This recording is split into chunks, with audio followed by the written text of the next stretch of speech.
Very good afternoon. We begin this hour with some breaking news, and Vladimir Putin has announced that he will seek another presidential term in Russia next year, extending his rule of more than 2 decades. Well, we can get more perspective on this now with our defence analyst, Michael Clark. It feels like we haven't been talking much about Russia because Israel has been very much in the foreground, hasn't it? So we've got some free and fair elections in Russia to look forward to. Yeah, I mean, Putin fixed the constitution a few years ago so that he can run now and again in 2030. So he could run until 2036 if he stays alive that long, which is why he's generally known in the analytical world as Vladimir the Indefinite, because he'll just keep on running until he steps down or is removed or dies.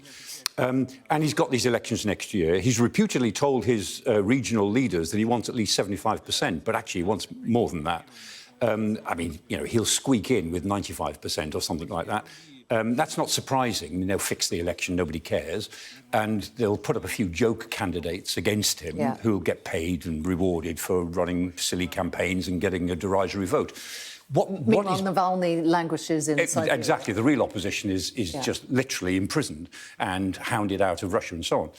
What bothers them about these electoral processes is that the election process itself may actually bring other complaints to light, particularly about the war. I mean, next year, the Russian budget is going to spend another 70% on defence. That means that defence will have increased by 300% since the beginning of this special military operation. And for the first time next year, Russians will feel, for the first time since the Cold War, they'll feel the effect of this war in health, education, social security. That's all being reduced to pay for the fact that defence is now 3 times bigger than it was before the special military operation began.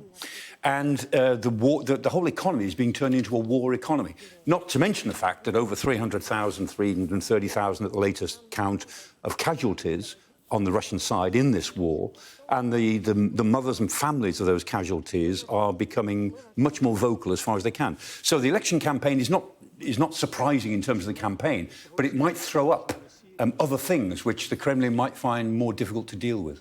All right. Clearly a gamble that President Putin feels he can take at this point. Well, there's no doubt about the result. Let's say that. All right. Michael, thank you.